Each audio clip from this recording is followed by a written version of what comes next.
The massive interstellar station hung in the emptiness of space like a jewel glowing with the light of 1,000 suns, and it was here that a small human ship slowly approached, its engines humming softly as it docked into one of the many landing bays of the alien coalition that ruled this part of the galaxy. The station was enormous, filled with beings from countless worlds, each of them speaking in strange voices and moving with different shapes and colors. But the moment the human crew stepped out, the chatter grew quieter and all eyes turned to them, because humans were still considered a mystery to most of the galaxy.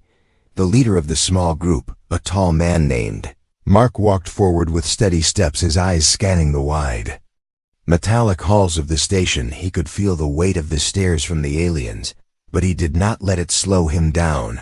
His crew followed close behind, trying not to look nervous, because they knew the reputation of this coalition. It was a place where only the strongest civilizations earned respect, and humans were still new to this part of space. Soon, Mark and his crew were brought before the council, a ring of alien leaders, seated in a high chamber filled with strange glowing symbols. The tallest of the council members, a figure with silver skin and long narrow eyes, spoke first, asking why the humans had come so far into coalition territory. Mark explained calmly that humanity sought an alliance that could bring trade, security, and knowledge to both sides, but he could see from the council members' expressions that they doubted his words. One of the leaders leaned forward, its voice sharp as it said that words were meaningless without proof. They said that humans were fragile, that they lacked the strength and endurance needed to survive the dangerous worlds at the edge of the galaxy.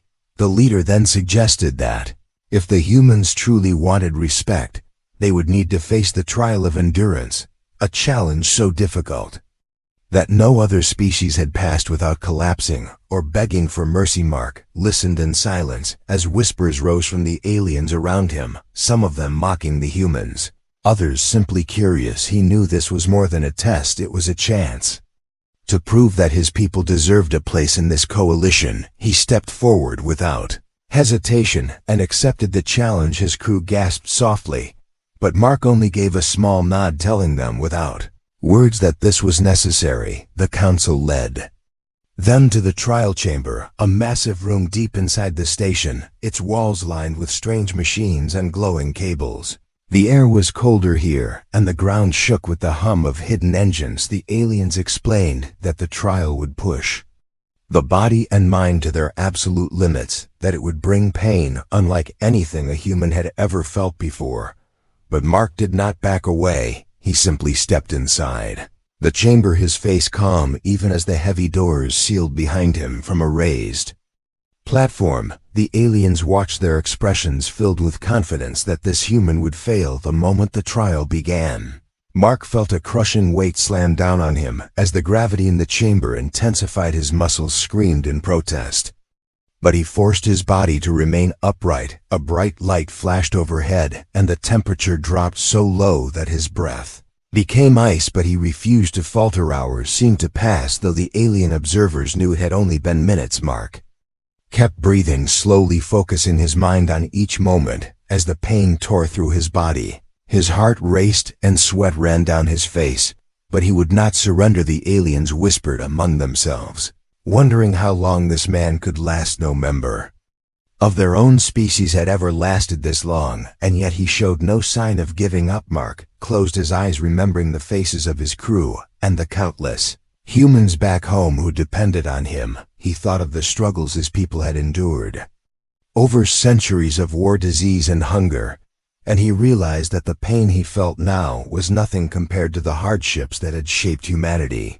He clenched his fists as the trial continued, knowing that this was only the beginning and that the real test had yet to come. The chamber shifted as the trial entered its second stage, and Mark could feel the floor vibrating beneath his feet. The air grew heavier, each breath harder to draw, as if the very atmosphere was turning into liquid around him. He could hear the faint murmurs of the alien council through the speakers above. Their voices carried disbelief, though they tried to mask it with cold authority. They expected him to fall to his knees, yet he remained standing, even as his body screamed for relief. The walls of the chamber began to glow with a strange energy, and sharp waves of heat slammed against Mark's skin. His muscles burned as if they were being torn apart from within. And still he pushed forward, one foot in front of the other. Though there was nowhere to go, he knew he had to show movement. He had to show defiance. The pain spread deeper, now like fire rushing through his veins. But he remembered his purpose. He remembered the reason he had stepped into this place. In the observation deck, the young alien medic named Terrain watched with wide eyes, unable to believe what he was seeing. His kind had studied human biology, and they knew that humans could endure much, but this was beyond the limit of any nervous system they had measured. He turned to one of the senior leaders and whispered that the human should be dead by now. The elder only shook their head in disbelief, whispering that perhaps the human was simply too stubborn to die. Mark could hear none of this. He was locked inside a battle with himself, each second stretching into eternity. The gravity was raised again, the weight on his body now so great that his bones creaked under the pressure. His knees bent, but he forced them to lock. His fists tightened so hard that blood began to drip from his palms as his nails cut through the skin. He told himself silently that this pain was temporary, and that giving up would last forever. Suddenly the chamber lights flickered, and a new device descended from the ceiling. Dozens of thin metallic threads coiling like snakes, they touched Mark's skin and sent waves of electrical agony tearing through his body. He gritted his teeth until his jaw ached, refusing to scream because he knew the council wanted to hear it. They wanted proof of weakness, but he would not give them the satisfaction. His vision blurred, yet he kept his head raised as the torment continued. Taran leaned closer to the glass, pressing his hands against it in silent desperation. He had never felt sympathy for an outsider before, but this human was different. He could see in Mark's eyes a strength that had nothing to do with biology. The elder leader beside him muttered that no other species would have lasted past the first stage, yet the human was still on his feet, even after hours of unending pain. The elder wondered aloud if perhaps the test itself was flawed. The temperature shifted again, plunging into freezing cold. Mark's breath came out in thick white clouds. His body shivered uncontrollably, and he could feel frost forming along his hair and clothes. He thought of home. He thought of the icy nights on barren planets that humans had colonized, and he remembered how they had survived those nights together, sharing what little warmth they had. He drew on that memory, now using it like a shield against the cold. Council began arguing quietly about whether to continue the trial. One of the members insisted that pushing further might kill the human, and that would only bring scandal, but another argued that they had to know the true limits of this species. Taran stood silently, torn between the orders of his superiors and the growing sense that this man was teaching them something. They had all forgotten about the power of will. Mark dropped to one knee as another wave of pain tore through his spine, but instead of falling further, he planted his other foot on the ground and rose again. The chamber systems recorded the movement, and alarms blared, a sign that the subject was exceeding expected limits. The council members exchanged uneasy glances, some of them leaning forward in their seats as though they could not believe what their eyes were telling them. His heart thundered in his chest so loud he could hear nothing else. His body begged him to give up, but he ignored it, focusing only on each breath, each step, each moment. He told himself that pain was not the enemy. It was simply another obstacle, and obstacles could be overcome. He knew that every second he endured would prove to the galaxy that humans were not fragile, that they had survived worse countless times before. The trial had only reached its midpoint, yet Mark knew that the worst was still to come. He closed his eyes for a moment and whispered a silent promise to himself and to his people. He would not fail. He would endure no matter what the aliens threw at him. He would show them the truth about humanity. Chamber walls shifted again, and this time a deep low hum filled the air, as if the entire room was alive and angry. The machines activated a new level of the trial, and Mark felt a sudden sharp surge run through his nerves like liquid fire. His teeth clenched so hard that his jaw ached and his vision darkened for a moment. He staggered, but he refused to fall because falling meant failure, and failure meant proving the aliens right about humans being weak. From the observation deck, the alien council members watched in silence. Some with curiosity, others with disbelief. The elder leader Vora turned to Taran and asked how the human was still alive. Taran shook his head because even he could not explain it. The pain levels had been raised far beyond what any being could endure, and yet Mark was still on his feet, barely, but still refusing to collapse. Mark's body trembled under the weight of the increasing gravity. His muscles screamed, his bones felt as if they were cracking with each breath. But he remembered the faces of his crew and the billions. Back home, he reminded himself that his suffering had a purpose. He would not let his people down. He had been trained to withstand hardship. But this was no training. This was pure agony. Yet he forced his body to obey his will. A new wave of energy hit, and this time it was worse than before. The chamber released neurostimulators that targeted the brain, sending searing pain through every nerve. Mark's knees buckled, his fists hit the ground. As he tried to steady himself, he could feel blood in his mouth and his heart hammering like it might burst. But in the depths of his pain, he found something else, a voice inside whispering that humans had always faced the impossible and had always risen again. Taran watched closely, noticing the human's steady breathing, even as the trial tried to break him. Taran turned to Vora and said quietly that this man was not relying on his body alone. He was using his mind. He was controlling himself in a way that no species they had tested ever could. Vora looked unsettled, as if the idea itself was dangerous. They had believed pain to be the ultimate truth, and yet this human was proving that belief wrong. Mark rose slowly, his body shaking from exhaustion, his hands trembling as he wiped the blood from his lips. The room grew even hotter now, and the metal floor burned his feet, but he stood tall, his head held high, even as his eyes blurred from the sweat and the unbearable heat. He whispered to himself that pain was a message, but he did not have to listen to it. He could rise above it. The council members began arguing again, some saying the trial had gone far enough, others demanding it continue, for they feared that if they stopped the human, now it would mean admitting defeat. Vora silenced them with a sharp gesture, but even Vora's voice lacked its usual confidence as he ordered the trial to escalate to maximum intensity. Taran wanted to protest, but he stayed quiet because he knew that to speak out would bring punishment. Lights of the chamber turned a deep red as the systems pushed beyond their usual limits. The gravity spiked again, slamming Mark to the ground, his chest pressed against the floor, so hard it was impossible to breathe for a moment. He clawed at the ground, gasping for air, but he forced his arms to push upward. Slowly his body screamed, his vision went black around the edges, but he refused to let the weight keep him down. Every moment felt endless.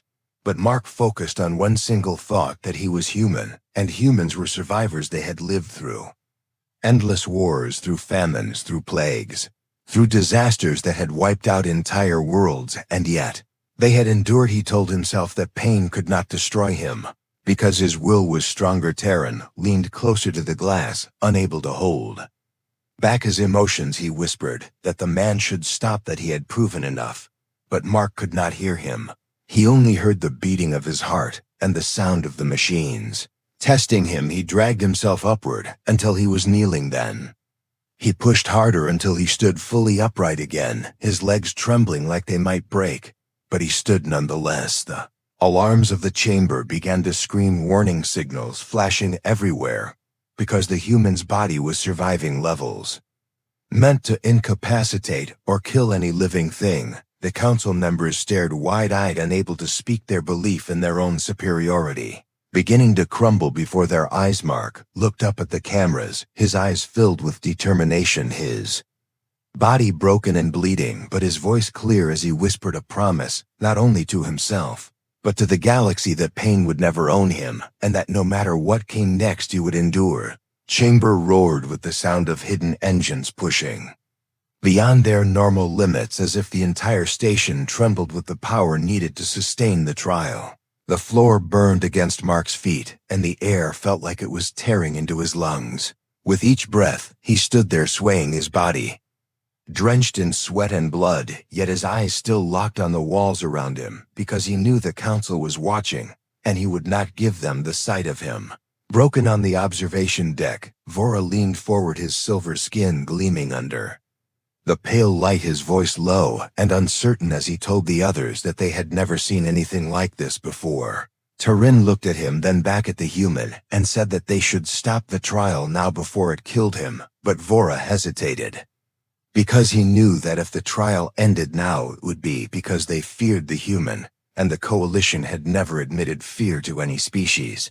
Machines in the chamber shifted again, unleashing a blinding flash of energy that coursed through Mark's body from head to toe. His muscles locked, his vision turned white, and he fell to one knee, but even as his body begged to remain there, he planted his hands on the ground and forced himself upright again. He remembered the voices of his crew whispering their support before he entered the chamber, and he remembered the countless humans who had endured pain so others could live. He told himself he could not be the one to break. The council members spoke in hushed voices, each word sharp and uneasy. They could not understand how the human's body could continue at these levels, because every scan showed that he was suffering damage to his organs. His heart was at its limits, and yet his mind was still clear, his will unbroken.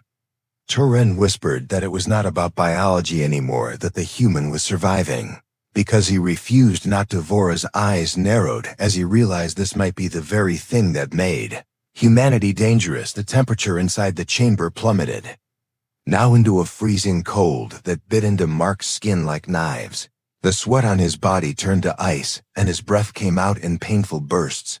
But he kept moving, one slow step at a time across the floor, dragging his wounded body forward. Even though he knew there was nowhere to go, the point was to show that he could keep moving. No matter what he would not be, still he would not give up. Mark's memories came flooding back as he walked. He thought of the long history of his people, who had lived through storms that had destroyed cities, who had stood against enemies who outnumbered them, who had faced hunger, disease, and despair, and yet had never surrendered. He told himself that this pain was no worse than what humanity had faced before, and that the chamber would not take from him what centuries of suffering had failed to take from his ancestor. Saren's hands shook as he watched. He wanted to shout at the council to end it, but fear silenced him. Vora's voice rose, telling the operators to bring the trial to its maximum setting, and the council gasped, because such a level had never been used before. Turin turned to him in shock, asking if they wanted to kill the human, but Vora's answer was that they needed to know if there truly was no limit. The alarms of the chamber screamed as the machines pushed beyond safe capacity. The gravity multiplied again, pressing Mark down with a crushing force that cracked the floor beneath his feet. His legs gave way, and for a moment he lay flat against the cold metal, unable to move. He could hear his own heartbeat thundering in his ears, and he knew he was close to the edge. But in that moment, he thought of the future. He wanted for his people a future where they were not looked down on as weak. With a cry that came from deep inside his chest, Mark pushed against the weight, his arms shaking violently as he lifted himself from the ground inch by inch until he was kneeling, then slowly until he stood upright once more. The council members rose to their feet in disbelief, some of them shouting that this was not possible. Turin felt tears in his eyes because he knew the man was holding himself together by sheer will. The systems monitoring the chamber began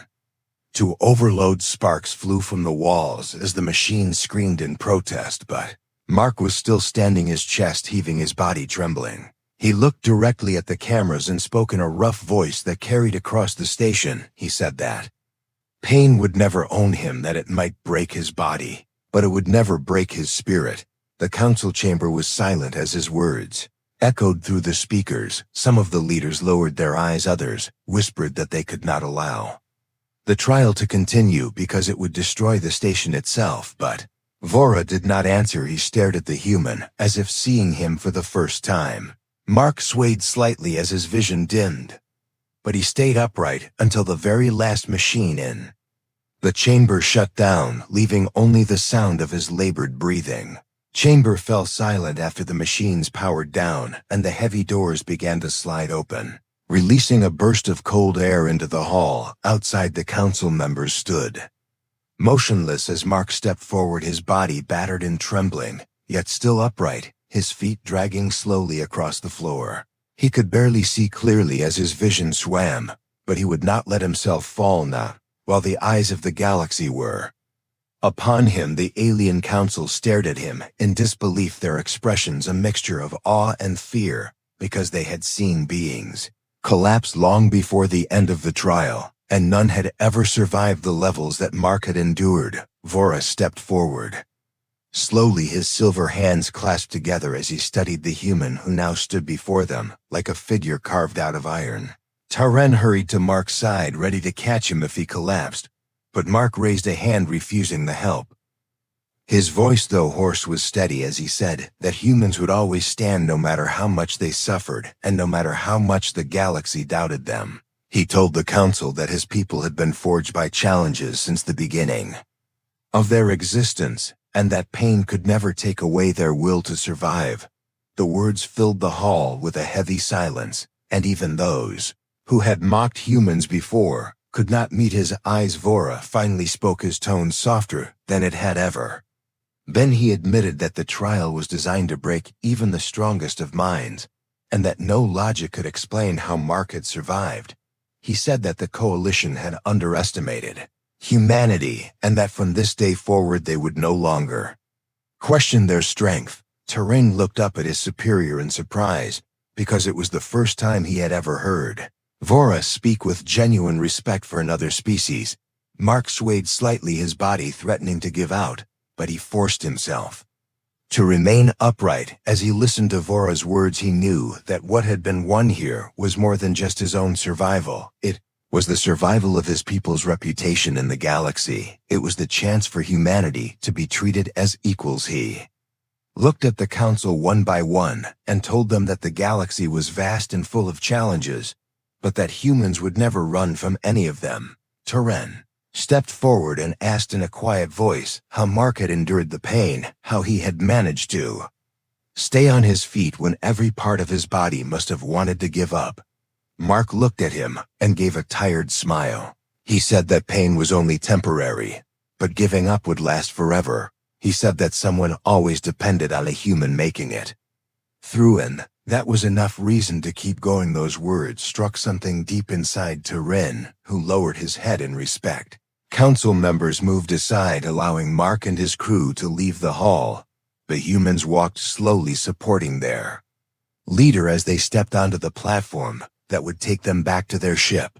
Mark glanced over his shoulder one last time and saw the alien leaders watching silently, no longer with doubt, but with a new understanding. The trial had not just tested his endurance, it had changed the way the galaxy saw his kind. When they returned to their ship, the crew helped Mark into a chair, and he finally allowed himself to rest, his body aching with every breath, yet his heart calm, because he knew that humanity had proven something important. They had shown that strength was not only in weapons or numbers, but in the ability to endure. When all odds were against them, his crew looked at him with pride, because they understood that they were leaving the station with more than an alliance. They were leaving with respect. As the human ship detached from the massive interstellar station and drifted into the blackness of space, Mark sat quietly watching the stars. He thought of the countless challenges that still lay ahead, but he also thought of how far his people had come and how far they could go. He whispered softly that pain would always come, but it would never defeat them, because humans would always rise again, and those words carried a power that no trial could ever take away. Back on the station, Vora stood at the observation deck, looking out into the emptiness where the human ship had vanished. Taren joined him and asked if they had made the right choice in allowing the human to endure the full trial. Vora answered that they had learned something valuable that day, something that would shape the way the coalition viewed humanity forever. He said that humans were not simply another species, they were a force capable of enduring the impossible, and that was something no logic could explain. Council would speak of the trial for years to come, and stories of the human who had faced it without breaking would spread to the farthest worlds of the galaxy. Some would call it bravery, others would call it madness, but all would remember that one man had shown what it truly meant to be human. As the stars stretched across the void, and the hum of the ship filled the quiet, Mark closed his eyes, allowing himself a moment of peace. He knew the galaxy would never forget what had happened on that station, and he knew that the next time someone doubted humanity, they would remember the day a human stood in the face of unbearable pain and refused to fall. The end.